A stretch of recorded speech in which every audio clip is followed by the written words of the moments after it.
Sawasdee krab. Thank you for joining us for the midday edition of NBT World Brief, right here on NBT and NBT World. You're with me, Nat Nakavisut. In our first story, the Prime Minister will travel to the Philippines next week for the ASEAN Summit, focusing on regional cooperation amid global uncertainty. Prime Minister Anutin Chanvirakul is set to attend the 48th ASEAN Summit in Cebu, Philippines from May 7th to 9th, marking his first overseas trip since beginning his second term in office. Government spokesperson Ratchada Thanadire said the visit comes at a time of heightened global tensions, particularly the impact of conflicts in the Middle East on regional energy prices.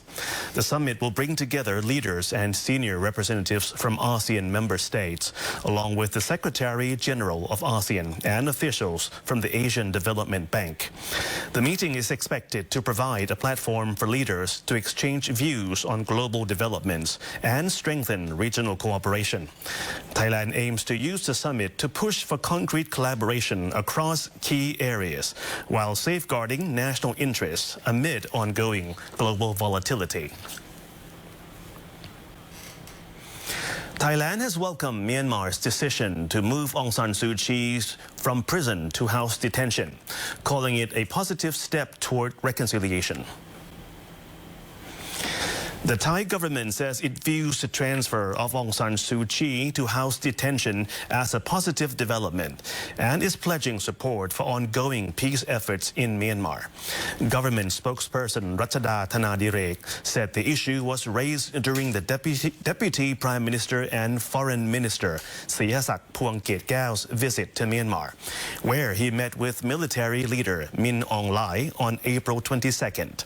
She said discussions were constructive, with Myanmar authorities indicating that Suu Kyi is in good health and that further positive steps may follow. Thailand says it supports gradual and appropriate engagement between ASEAN and Myanmar to advance peace and national reconciliation. The Foreign Ministry also welcomed broader developments, including the release of detainees such as former President Win Myint and Myanmar's stated commitment to engage all parties, including armed groups, in peace talks. Thailand says it stands ready to support these efforts and hopes all sides will cooperate to move the peace process forward, while also working with Myanmar and ASEAN to deliver humanitarian assistance to those in need.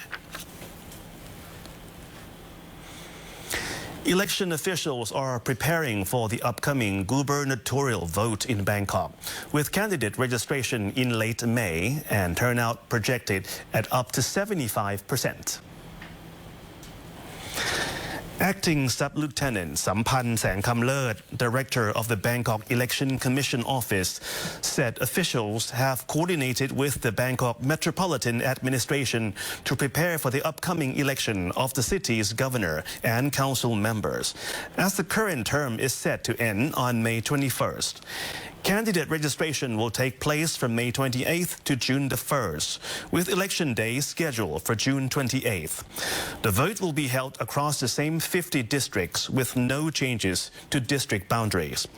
Voter turnout is expected to reach around 70 to 75% this year, in line with participation levels seen in previous national elections. Preparations are now underway across all stages of the process. The second Bangkok City Hall in Dindang district is being considered as the main venue for candidate applications. Officials say lessons from past elections are being used to improve operations, particularly in training polling staff and ensuring efficient vote counting and reporting. With the election taking place during the rainy season, extra attention is being given to logistics, communication and staff readiness to ensure the process runs smoothly, accurately, and in full compliance with the law. And that wraps up this edition of NBT World Brief. Stay updated with the latest developments right here on NBT and NBT World. For more stories, simply scan the QR code on your screen to access our full coverage across all media platforms. Until next time, Sawasdee krab.